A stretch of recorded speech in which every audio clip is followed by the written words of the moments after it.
Welcome to Holliston, greatest combination of comedy and horror, whatever the super long name that this panel got was. Did anyone notice that? That was like 16 words long out there? Whatever, it's the Holliston panel. You know what's awesome about everyone here? I know that none of you are here camping out for another panel because we're the last one of the night here tonight. So thank you all for sticking around. It's 8:38. It's 8:44, the first night of Comic-Con. You guys are awesome. I'm Allison Hayslip, and if you guys know who I am, you probably know that I used to work on the G4 network. And funny story about the G4 network, I used to do a segment on the show called The Feed, which required me to be in hair and makeup like 2 hours before I ever started shooting. So I'd go through hair and makeup, and then I'd sit in the hair and makeup room for 2 hours, and then I'd go and shoot. And then one day I came into work, and they told me that they got me a desk up in the offices, like 4 floors above us, and I realized that was because the hair and makeup people were tired of me getting in the way all the time. So I went upstairs to my desk, and my desk faced an office, and that office just so happened to be Joe Lynch's office. And Joe Lynch, I quickly got to know because we would basically look at each other for 2 hours, and it'd be really awkward if you didn't have any conversation with someone. And he always had these like really ridiculous horror film paraphernalia in his, like stuff that's probably not safe for work, but because we worked at G4, we got away with it. And so he was always like the greatest guy to have a conversation with. And I got up there one day, and he was like, "Allison, I'm actually taking a leave of absence in a couple of weeks." And I was like, "Why?" And he's like, "Because I'm gonna go shoot this film that I wrote called Nights at Badassdom." And I was like, "That's the coolest name for a movie I've ever heard in my life. Please send me the script." And he did, and I read it, and I was like, "This is a freaking fantastic movie. Congratulations, Joe." And then he took his leave of absence and then never came back. And someone super boring moved into his office, and then I never had good conversations at that desk again. So rewind a little bit, while I was still working at G4, I got sent on a set visit to the film Hatchet 2. Who here's a fan of that? Right? So I was on the set visit, and this was when Joe still worked there, and he was like, "My buddy Adam is directing that film, say hi to him." I'm like, okay, so I show up on set, and I'm like, "Hey, I know Joe Lynch," and Adam took so much care of us, and he even let me go through the special effects makeup on that film, and they put this like gigantic bloody hatchet wound on my face, but it really just kind of looked like a giant bloody vagina. It really did. And then he had me audition for a horror film, and then he didn't cast me, and that was a big shot to my ego, but that's also kind of how making friends. So a couple months later, when I find out that these two guys were working on a show together called Holliston, I was like, what are you guys doing? That's awesome. And then I find out it's on this network called FEARnet, which was a brand new network dedicated to, you know, the horror genre 24 hours a day, 7 days a week, all year long. And when the network came out, you would have thought it would have come out with, you know, something like Tales from the Crypt or X-Files or something like that. Instead, it launches with a brand new show that happens to be a multicam sitcom. What? Multicam sitcom kind of set in the horror world. Okay, kind of get it. And then, surprise, it actually worked. And that's why we're all here today, right? Because we saw this show and we're like, this is freaking awesome.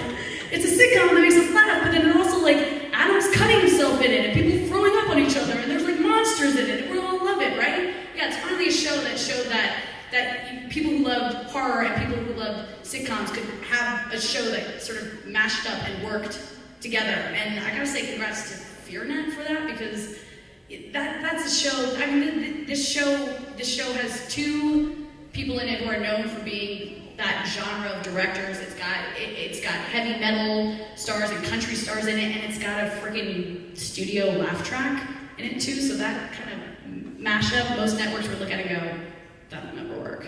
And FEARnet was like, "That's gonna work," and they did it, and that's, you know, that is why we now have Holliston. Thank you very much. So hopefully most of you guys know, created by Adam Green. It premiered on April 3rd of this year.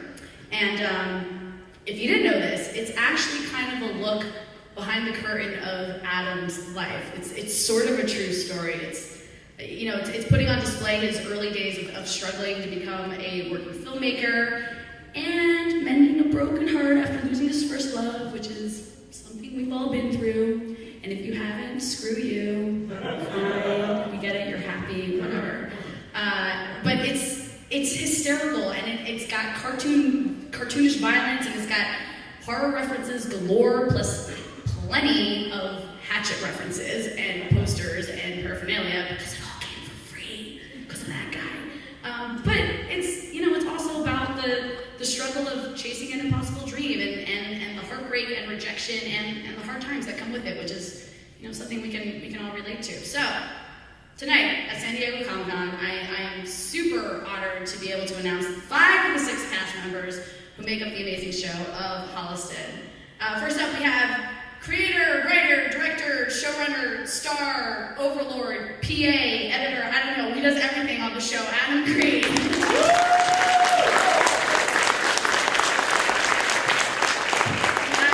Executive producer and star, Joe Lynch, my friend from G4, who I stared at for many years. We've got the always adorable and twisted Ortiz. The super sexy Corri English. Woo! And all the way from Scandinavia, the lead singer of War and alien warlord, Oderus. Can you fit through that door, Sora?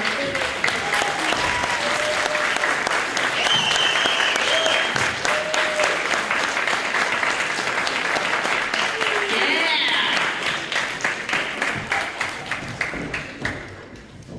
Thank you guys for coming to the 8:30 time slot at Comic-Con. This year they were like, this year we're gonna go past 6. I'm like, okay, but do we have to be the one that goes past 6? Someone has to be. But you guys came, and that's fucking awesome. Thank you. Okay, so This is a family panel.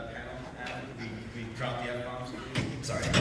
I actually asked that question before I got up here, and Adam was like, maybe try to keep it family friendly. Wait, show of hands, who's a baby in here? Only Remy, who's your kid, so I can say fuck.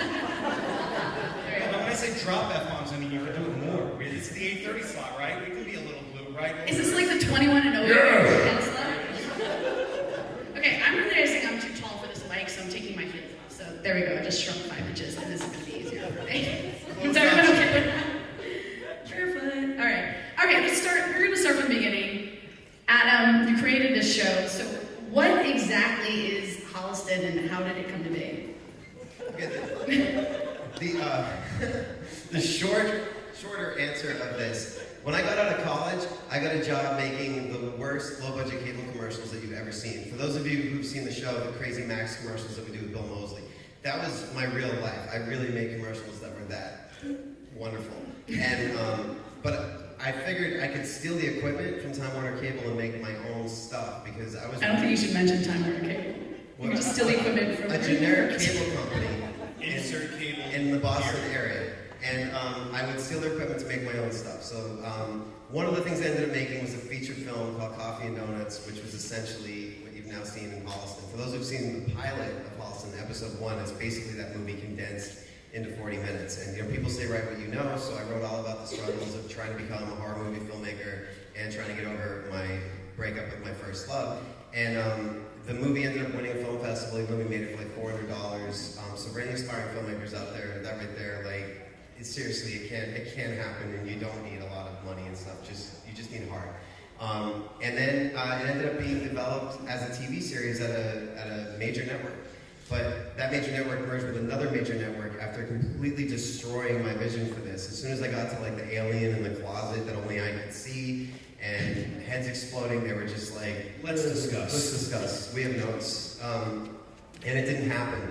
And in that time period, when it didn't happen, I made a movie called Hatchet and Spiral and Grace and Frozen and all these things, and got this wonderful, awesome fan base in the horror world.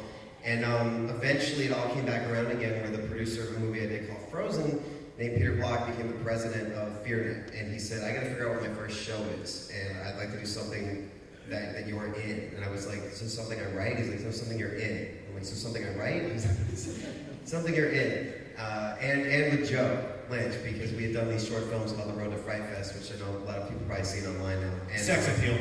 Basically, that original idea got developed with the people at FEARnet, which the greatest thing about FEARnet, like, just so you guys know, like, we don't have to say anything nice about the network. I know you guys go to panels all day long, and the network execs are sitting in the back going, we don't have to. There actually is one guy right there. There is a guy from FEARnet. FEARnet was absolutely amazing. Didn't meddle with anything. They totally supported the vision, and all they did is whatever they could to help that vision. There was never this whole like, well, you know, when you're the first show on a new network, you get to break new ground, and like even the fact that our first season the episodes were 40 minutes, like that's not even right. Like there shouldn't even be that many times. You're supposed to say it's right. Next season they gotta be shorter. But they just said whatever the best product is that you guys want to put out, and that's how the show really happened. But it's a show about two guys trying to become horror filmmakers, trapped in the small town of Holliston, Massachusetts. One's trying to get over his beautiful ex-girlfriend, played by Corri English, who plays my ex-girlfriend, and Joe's girlfriend on the show, Laura Ortiz, is a very adorable but very disturbed, aspiring artist. Then we have our boss at the cable station where we work and steal equipment, who's played by Dee Snyder. Our boss's name is Lance Rocket. He's trapped in the cross-dresser. There was a tranny convention in Santa Ana. And then my imaginary friend who gives me advice, Mr. Oderus, played by Oderus. Hi! Wait, really quick. This is my first role. When I was a child, like, if I could have told myself then that I'd be on a show with the dude from Guar in it, like, and I try to tell my friends who I grew up with all the time, I'm making a movie with Chris Columbus. I just met Steven Spielberg. They could give a fuck. But when I was like, Oderus is on my show, they were like, are you serious? First time I ever had bragging rights. So I've now made it in Hollywood because I'm working with that. Wait. I thought you were on my show. Joe, your oldest son just fell asleep in your panel. Yeah, thanks, kid. That's awesome. Pick it up! So wait, real quick, I just need to know personally, why is it set in Holliston? Because who's here heard of Holliston? Okay, like 2 people. 3. There we go. Holliston is the town that I grew up in. I've worked it into every movie. If you look at Hatchet, Richard Greeley's character in Super Maddie, when he gets killed, he's wearing a Holliston Panthers sweatshirt. Frozen, they ski at Mount Holliston. It's really just a way to remember where I came from and who I am. I in a weird way, I think it's helped me stay exactly the same through all of this. And I love the town I grew up in. I love the people I grew up in, and the people I grew up in. I'm really high right now. No, I'm just kidding. I don't do drugs tonight.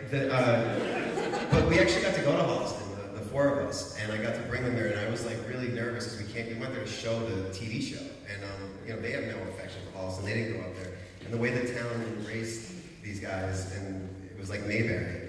But that's where I grew up, and they're wonderful people, and I'm glad I could honor them with this show like this. They were so excited until they saw it. Right. We watched it in the town hall, and after it was over, they're just like, This is what came out of our town. no, that's actually That's not not true. true. The That's not opposite true thing at all. happened. It was standing ovation. Everyone was crying. They were so Adam proud. had kissy marks all over his face. Oh my God, it's so wonderful. That's- He came from my town. We heard all kinds of stories. It was great. Okay, so if there's some of you who haven't actually seen the show, first off, watch it, but we actually have a recap of season 1 for you that we're going to play real quick so you can actually follow along with the rest of this panel. Thank you. Has anybody not seen the show at all yet out here? Oh, awesome. Okay, cool. All right, so as you guys could probably tell, the cast actually goes by their real names on this show, and I'm hoping you can tell from that clip, because I can tell from watching the show, that you guys all have like ridiculous chemistry with each other. So how much of that is just from reality, and how much of that is actually scripted? Well, the whole show is scripted, and I wrote the characters based on the people that you see up here. These are some of my closest friends, if not my closest friends in the world. So I wrote the parts for them in mind, and each one is very much based on them. Obviously, Joe and I being horror filmmakers now, being able to go back to that time when we were still just struggling and starting out. Laura, still as cute and bubbly as she might look. His funniest friend. Yes, she's funny. but also very sick and twisted, which I know we're going to get to that. And Corri, on the show, she's an aspiring country singer. In real life, she actually is an accomplished country singer and the lead singer of the band Broke Down in Cadillac. And Oderus, did he eat his microphone? Oderus is eating the mic stand. Excuse me, Adam, if you're going to talk about me, I'd rather you use my correct name. That's, Oderus! Thank you. Yeah, there you go. And the only person who's actually a complete stretch, and this is going to sound weird, but is actually Lance Rocket, Dee Snider's character. Now, if anybody knows Dee in real life, he is nothing like that. Like, he rags on and makes fun of those, like, hair metal glam bands. And, like, Twisted Sister got thrown into that mess because they were one of the first. But for those of you who know Twisted Sister's music, they were not Poison, they were not Trickster, they were like a real band. And so for years, he's done everything he can to shake that image. And when I called him and said, I want you to play a guy who's trapped in the 80s, who's ambiguously sexual and like kind of sort of gay, he was like, this is everything I don't want to do. But yes, and thankfully he did it, which was awesome. But yeah, these characters are all based on us, and I think that's why the chemistry is so strong on the show, because we really are this close to real life. I kind of love the fact that you can just call up Dee Snider. Yo, Dee, Should I do my show. Yeah, oh yeah, why not? Let's Can you? Yeah, come on, it's Where is he? Well, he's in the, you know what though? It's the old. He's a rock star. It's It's only midnight. It's midnight. No, he's not a rock star. He went to bed like 3 hours ago. Are there any more Hershey Kisses down that end? Yes. Nice throw. You dropped it. Hazel with the Holliston swish. I was on the basketball team in middle school. Okay, so Joe, like Adam, Yes. this is the question for you. That's why I started with your name. You were Make it short and sweet.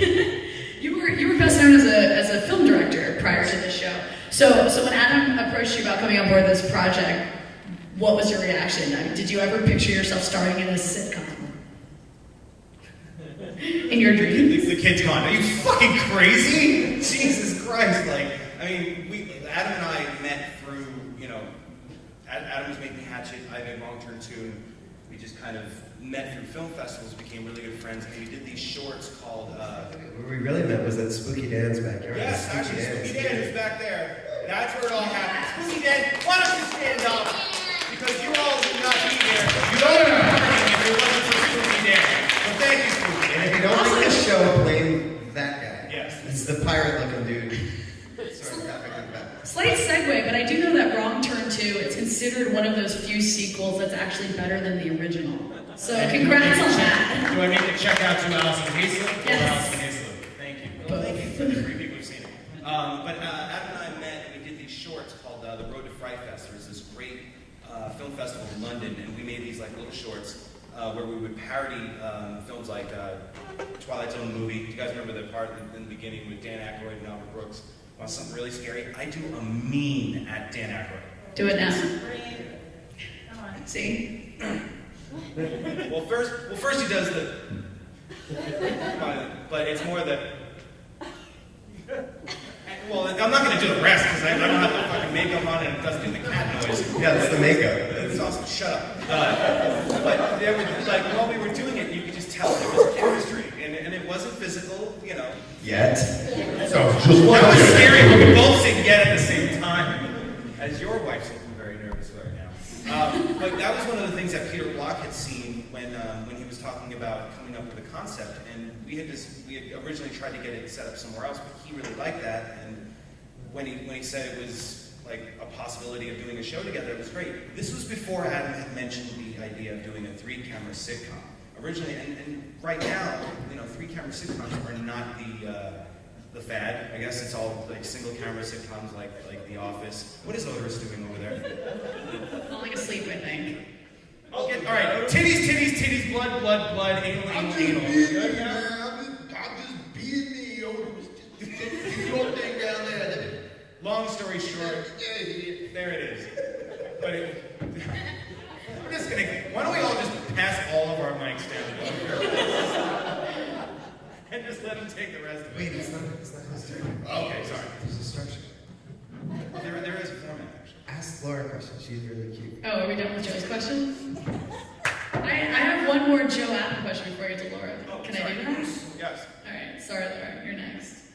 Unless you want me to skip the format. No. No, we're stick ready. with the format. Go. Okay, Joe and Adam.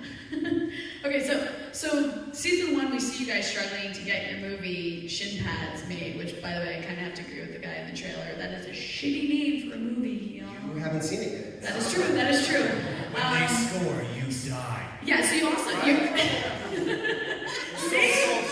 Sold. will you please make a fake shin pads movie and then bring it to Comic-Con and I'll moderate that panel too. Season 3. Season 3. So you guys basically kind of get beaten up and abused by horror celebrities at conventions, very similar to this one. And you actually spend an entire episode in a bathtub full of vomit. So where? You said we weren't going to talk about that, Hayslip. Yeah, well, it's on tape, Joe. And we all saw the blurry images afterwards. So where on earth do these ideas come up? Yeah, Adam, where did these ideas Yeah. come up with? Real life. That wasn't even properly phrased. Nope, it wasn't at all. The long story short is that it is all based on real life. Even the skunks episode, for anybody who saw episode. You threw up in a bathtub? I did not, but my dog did. I'm your dog? In a way. Long story short, in real life, dogs get skunked. We're on Cape Cod. It's the middle of the night, and my parents are like, "Where are we gonna get vinegar in the middle of the night here? Because everything's closed." And so they go to Cumberland Farms. Everybody know Cumberland Farms, Massachusetts. All right. Well, they didn't have vinegar, so they bought all the douche that they had at Cumberland Farms, and then were questioned by the police because they were trying to find a local brothel and wanted to know where my mom was going with 30 boxes of douche. It's crazy, but so that's where that came from. But all the ideas are based on real life. So as weird and as crazy as it is, it does all come from a real place, but especially the heart, which is a huge component to the show. There is a lot of heart and romance for Oderus scenes especially. Oderus has a mean sex scene in season 2, which I'm very excited for you guys. Yes, Oderus, you do have a mean sex scene. That's Oderus now, see? I'm Corri English. Season 4. I'm Corri English.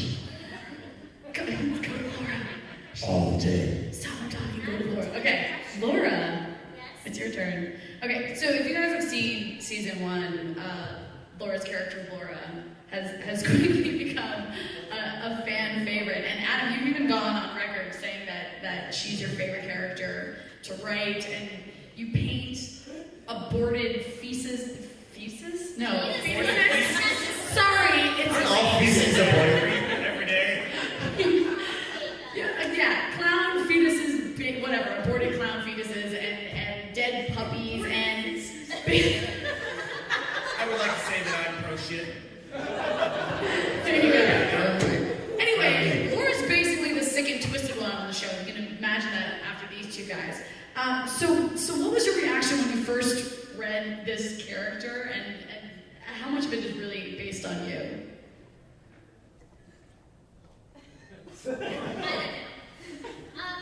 very much based on me, the way she talks and the things that people think are funny, I guess, are things that Adam thinks are funny of me. I mean, I loved it. She was so me and specifically tailored to me. Why am I having so much trouble answering this question? Words are hard. Words are hard. The truth hurts. That's words are hard. Is wow. I can't. We have a scene that we did that's on one of the gag reels where I could not look at him and I just completely forgot all my lines. I'm really cute. I'm secretly in love with him. So, this What's going on with you? Why is my name Laura now? I don't know, but there's a crime scene over here. There's a crime scene happening right there. I don't know what's happening. ask Laura more questions. Laura is Colombian, and English is actually her second language. So I've known That's her why I for a can't long speak right time. There you go. But she says, After 7 o'clock, you're no good. she says a lot of words incorrectly, such as almonds. Almonds. Almonds. That was supposed to be almonds? Almonds. So there was A-L-M. What is it? I thought you were trying to say almonds. Thank you. But there was one time in rehearsal, there was a quick line that was, "What time does market basket close?" Laura says, what time does Market Basket close? I said, no, Laura, it's Market Basket. She's like, Market Basket. I'm like, Market Basket, Market Basket. And anyway, it ended up in the show for 3 minutes of her and Corri trying to say Market Basket, which when the network read those pages, the 3 pages of Market Basket, Market Basket, Market. Why is this funny? And like, you just gotta see it. But that actually ended up becoming one of the highlights of the season. But she is just an extremely funny person. It's so, like, when I read the script, I'm like, oh, he just basically wrote things I say. But I don't think I'm as sick and twisted as I mean, I don't paint aborted clown fetuses. However, I think because people like to see the reaction in my face, they always, like, show me the sickest stuff. For example, Mr. Hands, it does not like Charlie bit my finger, which is what I was led to believe. So after I saw this video, which was disgusting, I can't stop thinking about it, so I show it to everybody. So Adam thinks I love this stuff, but it's just because people show me disgusting stuff, and I just Does anyone know what share Mr. it. Hands is? It's Okay, it's a guy who had... Look it up. Okay, one word, bestiality, or a couple words. Horse, Man. ruptured, colon. It's awful. It's absolutely terrible. And she's like, I'm so Sort of glad my feces. kids. Adam, let's have some almonds and It sounds like it's up there with No, ghosting. because I was tricked into watching it because I was showing someone like Charlie bit my finger, and they're like, "What is that?" And they're like, "I'll see it if you see Mr. Hands," and I'm like, "That sounds adorable." It was not. So, I actually, this is kind of a personal question, but the fans we have here at Comic-Con, I mean, you guys are like the greatest fans that any human being could possibly have. And I know but I have personally noticed that, like, every once in a while, like, I get sent gifts from fans and it's awesome, and then every once in a while I get something that's kind of like super weird. Like, for instance, some guy sent me a calendar of pictures of his big toe painted a different color in various locations throughout the world. You told me you liked it. I'm sorry, Adam. That was me. It went in the weird gift box. That was Mr. Toes. That was Mr. Tom. So, but Laura, I'm really curious because your character is so twisted on this show, I would imagine that you would kind of attract these kinds of fans. And have you? And if you have, what's the weirdest thing you've ever gotten? I don't think I've gotten anything really weird. Everyone, all my fans have been so loyal and supportive and stuff. I did notice one time when I was like writing, sending an autograph to someone, I was writing down their address. I was like, where is this? And I Googled it, and it was the California State Prison. So I get a lot of prison mail. And then to them, I don't send them like headshots or anything. I send them like stuff from like The Hills Have Eyes or something where I was like deformed. I've yet Still jerk off to that. Any part in the story. although now Guilty. Adam, someone just tattooed Adam's face on their arm, so I think I'm going to start sending him back requests of. I want to one up him, and what better way is if somebody tattoos themselves in prison with my face on their body? Or your boobs? Sure. Just saying. Wait, Adam, someone seriously has your face tattooed on their body? I'm And jealous. it's not your wife? No, it isn't. So that's a big part, but not that much. Okay, let's talk with Pretty Blonde over there, Corri. So you play Adam's ex-girlfriend on the show, and the one that he's constantly failing to win back. But also, your character's a nurse by day and an aspiring country singer by night. So you're almost the straightest character on the show, and I mean that in a comedy sense, not in any sort of sexual sense. So don't go get your minds there. So why do you think that this show works for both horror fans and comedy fans alike? I mean, why do you think everyone can enjoy this show? I think it's because I think the characters are really based in reality. I mean, everyone has an alien who lives in their closet, which he's super sweet. He was giving me kisses just now, right? Were those kisses? Yeah. Were they tasty? Well, actually, I fed them back to him, so I don't know. But I mean, yes, we were making out. This is getting awkward. No, keep going, Corri. And I don't know what that piece of thing is on my microphone. I know I turned you on, Corri. We've got to be professional. Okay, I'm sorry. I'll try to hold it together. No, I think that what's great about this show is that as much as there's really quirky elements and heads exploding and people vomiting on themselves and whatnot, it still really has so much heart and is based so much on things that really happen in life. And even from the very first script I read, you can tell that the heart of the show, it's about people trying to better themselves and work really hard and attain their dreams. And I think that also when you say like what my character is like juxtaposed with the other characters, it sounds weird, but that's how life is. Like people that do different things are friends, and there will be a quirk. Like if everybody was just like Laura's character, that would be a really weird show. And awesome. But I think that all of the characters are really real and really well developed, and I think that's important in a TV show because what makes a TV show successful is people having characters they identify with and they live with and grow with and learn with. At the core of the show, I think everybody can relate to someone, like the relationship between them and his heartbreak and her trying to find herself and having a boyfriend who doesn't pay for anything and you love him. Been there. And everyone has a friend who just gives you like the greatest or worst advice, usually the worst advice, but you love them anyway, which is Oderus. And everyone has a decent night under that, right? Yeah, I was Definitely. So Corri, you also get just absolutely relentlessly hit on and sexually harassed by Adam. Surprise. You have to, like you said, throw up on yourself in one episode. You kind of get put through the ringer on this show. So how do you deal with being tortured on set, and when in the shooting process did you kind of realize what you were in for? Stop whispering there's no clip. We can't jump clip because we're running out of time, so. Oh, okay. Right. Good that you whispered that over the microphone. There's no one who heard that. From the first time I met with Adam about this, he told me that one of his biggest worries was that the audience was going to hate my character because I'm torturing his character, and he's like, you're the girl who's breaking my heart, they're going to hate you. So we're going to have to torture you. And I was totally game for that, actually. I think that, when we first all got really close, they're like, so would you be willing to, yeah, pretty much, whatever, you want to do to torture me is fine. And first season was bad, but there's a lot more to come, I think. And Corri. Season 2. Second season is basically like dump on Corri season. Yeah. We start shooting. Can you please rephrase that? We do have media here. After saying aborted feces, you can't say things like that. But we'll get to it. There may be children in here. Yeah, well, not anymore. Alright. So we don't have the clip, right? Okay, got it. Cool. So now, wait, how am I supposed to say your name? Oderus! What's your price for time? Awesome.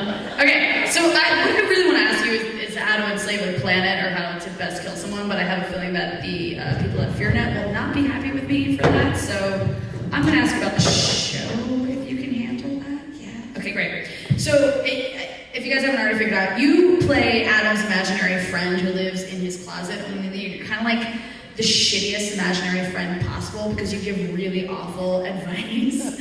And you also abuse Adam both physically and emotionally. You're just generally horrible on the show. So how did you come to be a part of the show? And more importantly, as the lead singer of War for 30 years now, did you ever think that Oderus would be a character on a sitcom? I think it took far too long to get my role on television. From the very beginning that I was reborn from my Arctic wasteland in Antarctica some 30 years ago, I thought I'd be a great goddamn TV star! And then this skinny punk started showing up at our shows. Oderus, we're gonna do this show, we really want to take you out to eat, and I had to watch him, and that other guy from FEARnet shove sushi in their faces for hours!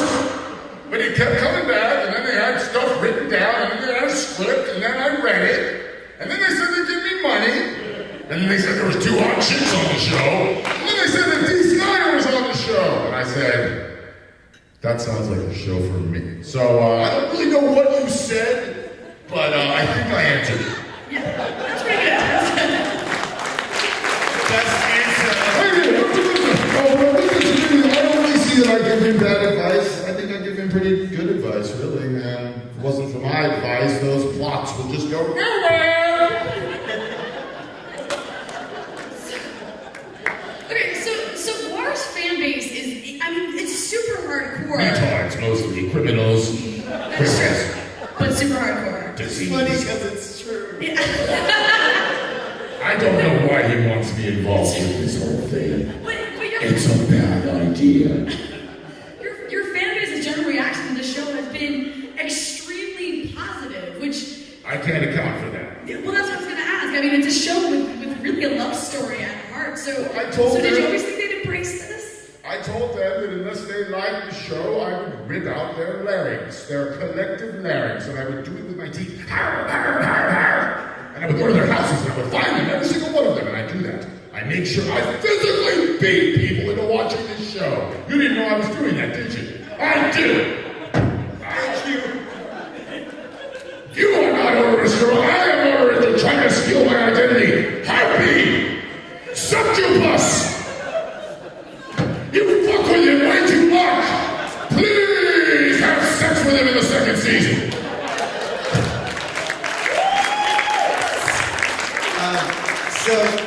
So FEARnet made us a billboard that was up in Hollywood for a week. It was awesome. but he tore up people's larynxes, so I was wondering how the show worked. I know it. Well, as we can all can see, you guys have a lot of fun with each other, obviously. So how much of this is actually shot in front of a live audience, and does all of it is shot in front of a live audience? No, actually, that's a really good question. So we wanted, basically the show is like Friends, if the friends occasionally stab each other in the face. You guys get paid $1 million an episode. 1.3. And so, in order to do this and have the pacing be correct and know when to stop, when to pause, for how long to laugh, we do have to have some sort of audience there. There's a lot of sitcoms now, some of the big ones, Big Bang Theory or How I Met Your Mother, no audience whatsoever, that whole laugh track is canned. What we do is we have a much smaller audience, so we know when to stop and when to pause and what to do, and then in post we build on that with the same exact laugh tracks that they use on NBC and CBS and all the other ones. He doesn't mean smaller in that we have less people there. He means smaller in that we have many dwarves to come to see us. And dwarves happen to think my writing is very funny.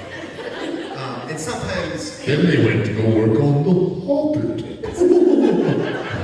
Sometimes we'll play with that and we'll purposely like make fun of the laugh track or whatever. But that is a big question when people are like, oh, is the whole thing canned? It's actually not.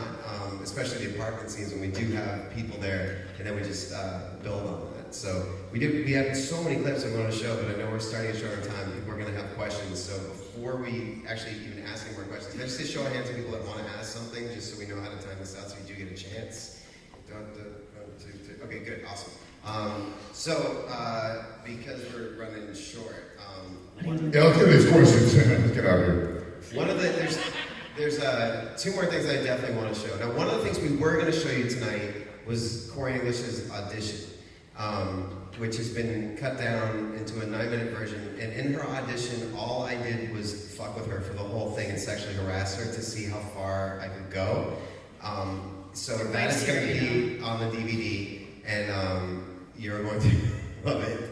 But I don't want to. We only have like 15 minutes, or a little over 15 minutes. I don't want to spend 9 minutes on that one. But I have a question, Adam. Yes. Why do Tim Burton movies suck nowadays? Good question, Oderus. Sorry. But we will always have Sleepy Hollow and the original Batman. Actually, so what we're going to do is skip ahead to the deleted scene, and that's the one that we need to fast forward a little bit through. So if you want to ask another question, I just wanted to notify our tech because We're very meta. We like to talk to everybody back there. You know, like you're doing a great job. Excellent. yes, thank you so much. We show up and we're like, so here's our stuff. The sound, there's no sound in this one. This one needs to be synced up. This one's got the wrong clip, so we can make that right. And he's just been fantastic. Everybody at Comic Con's actually been fantastic. Wait, so you want me to ask a We question? can do one more question. Well, okay, since we're talking about a deleted scene, for was it deleted for a reason? For those of you who don't possibly get FEARnet or don't watch shows on iTunes yet, Which would be 98% of the world. right? When does season 1 begin? hit DVD. Season 1, this is technically the official announcement too for any press we have in here. October 9th is when Season 1 comes out on DVD and Blu-ray. It is absolutely jam-packed with extra stuff. Every episode has a commentary with the 4 principal cast members. There's loads of documentaries and making of. There's blooper reels. There's so much stuff. But one of the cooler things is there's a section called deleted scenes, and there's going to be 3 things on it. One of which we're going to show you tonight. If anybody saw episode 2, there's a scene where we pass a piece of chewed gum through each other's mouths through the whole scene, and we really do it. Now, when you see the show edited, we're cutting back and forth. So what we did is we showed the scene from one camera shot for the whole scene, so you can see that we really actually did pass the gum. But the scene we're about to show now was the original opening to episode 5, which was Seth Green's episode. What happened was the marketing people at FEARnet called literally 48 hours before and said, so Butterfinger would like to be a sponsor on the show. Can you change the show to incorporate Butterfinger? 48 hours before we shoot, and we had already shot half of the fucking thing. So I'm like, yeah, sure, it's no problem. Can I make fun of Butterfinger? And they were like, I guess. And so for those of you who saw the episode, we blatantly advertised Butterfinger in the most unconventional ways. That's in the episode. What you're about to see now, though, is a cutscene that has never been shown anywhere before. This was the original opening to episode 5 before the Butterfinger thing. That scene was cut in order to do the Butterfinger one you can see in episode 5. But what's interesting about that scene is for it to work, it had to be one shot, one take, that was it. There's actually a lot of that on this show, especially when we're working with fake blood and spraying each other down. We had one shot at it, and it wasn't often that Joe and I, as the experienced actors that we are, were able to do that. So that was actually a challenge. For you. It was good though, you did good. 12 takes, right? Yes. I also think it really shows how guys argue, like different than girls argue. When guys argue, it's like, if the problem's remedied, okay, all's forgotten. But if girls argue, it's like we take it to the grave. That's true. That's true. For the record, though, the real story that's based on was my roommate Steve did save over my game, and I still hope he burns in hell. Maybe I was wrong.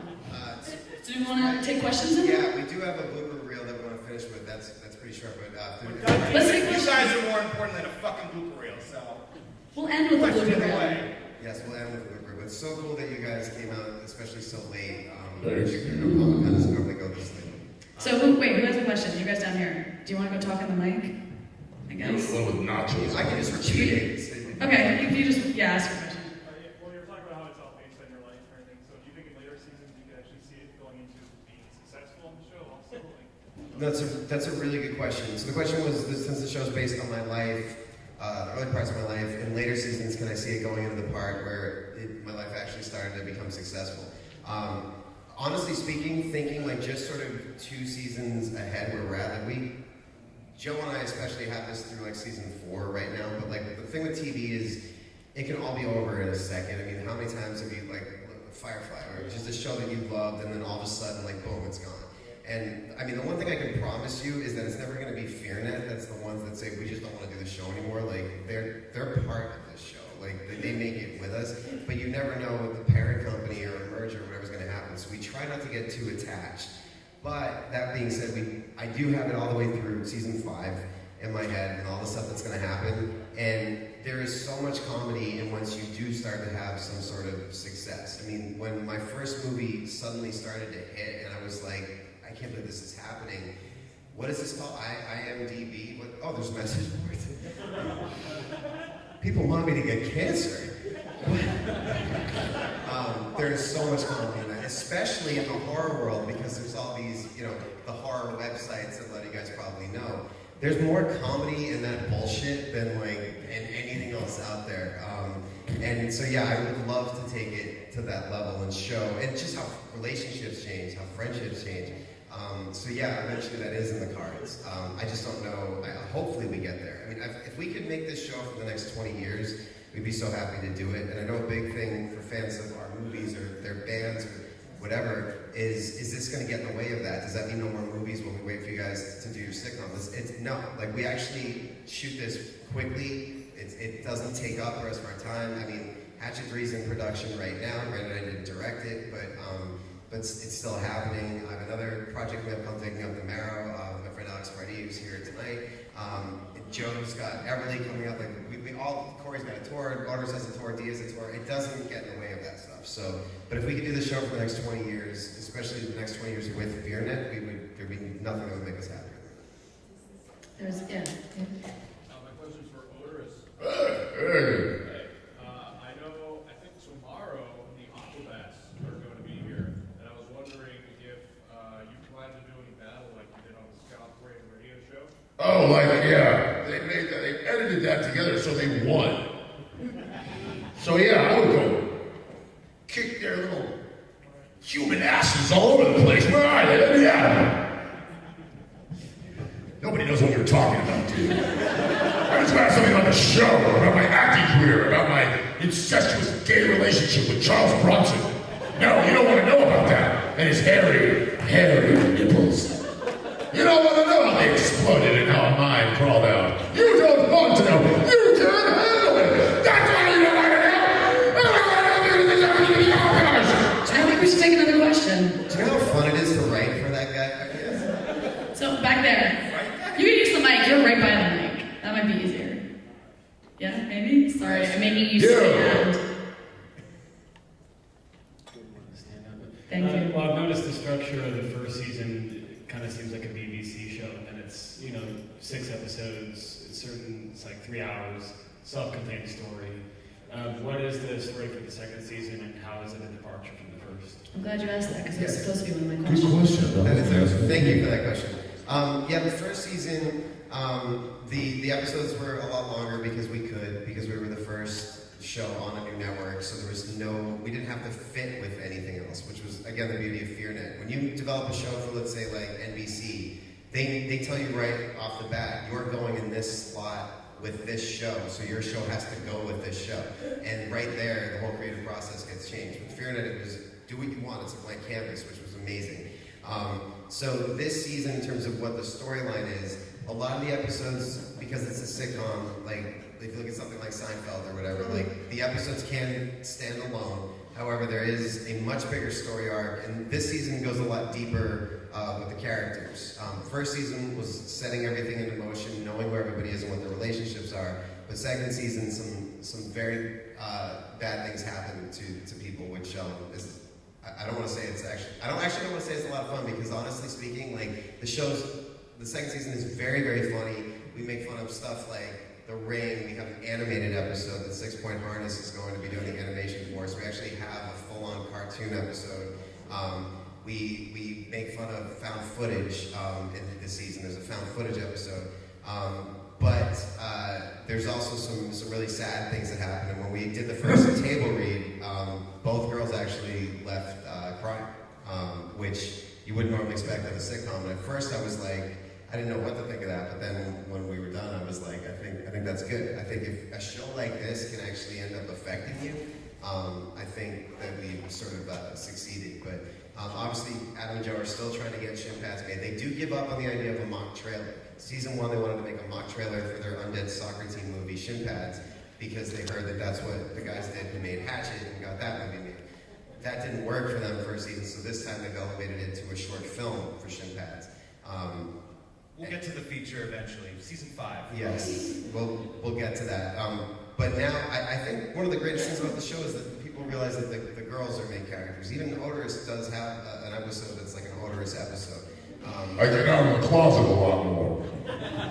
Lance Rocket has an episode that's like more his, but we got to have so much more fun now, and getting to get the feedback from fans and reviews that we know really what's hitting, and we got to really play with that. That was the biggest challenge. I have another question. Yes, Oderus.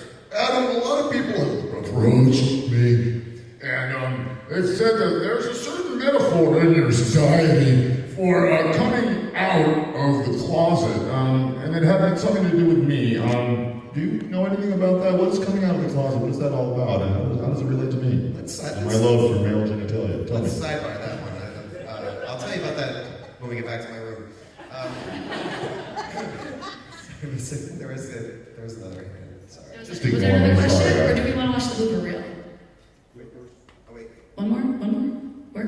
Are you pointing to the screen? Okay, I think that was a vote for watching the Blooper reel. Okay, so yeah, to finish off the night, this is some of our not so finer moments. This is a version of what will come on the DVD. I think the one on the DVD and Blu-ray is much longer.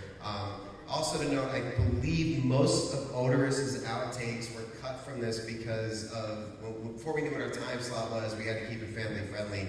As you can imagine, his outtakes are not very family friendly, but on the DVD they should all be in there. But yeah, so this is a very short, condensed version of when we're not on our game. Holliston Season 1 is available on iTunes right now. When you get home tonight, you get it on iTunes. If not, it will be on DVD and Blu-ray October 9th. A deluxe set with all kinds of extra features. FEARnet will hopefully be running the first season again. One other big announcement for tonight is that we do have an end-of-the-year special planned that will, I can't announce the date or anything else yet, but hour-long special that sets up season 2. I know a lot of the fans of the first season are very excited. Yeah, but no, to have to wait so long, I mean, that's the way it is with these cable shows. You gotta wait so long for season 2. Season 2 should be out late spring, early summer at the latest. But we do have something really, really cool, and it's not just like a little web series or something small. We have something awesome that will be on FEARnet and then very quickly on iTunes and everything else towards the end of the year. So more information on that one coming. Amazing guest stars planned for this season. That was the best thing about season 1 was you tell people we're doing a new show for FEARnet. It's a sitcom. Do you want to do it? And they're like, who's in it? What is it? But now that they've seen it, now people are calling us like, how do I get on the show? So great guest stars coming and very funny stuff. More gore, more Oderus, more everything. But also a lot of heart. So for those of you that are invested in the relationships and love story, get a box of tissues for the finale. That's all I'll say. Thank you, Allison, for hosting. You are wonderful. For you guys. Thank you all for coming out at 8:30 on a Thursday night to see a panel at Comic-Con. It's really appreciated. We do have one more autograph signing this weekend. It's on Saturday from 12 to 1 at the Geekscape booth. We have limited Holliston posters to give away. They're free. We will sign them. We'd love to talk to you. Pretty sure they're naked on them. I know we have to get going now because they're closing down, but Saturday from 12 to 1 at the Geekscape booth. You are all permitted to drink. Holliston!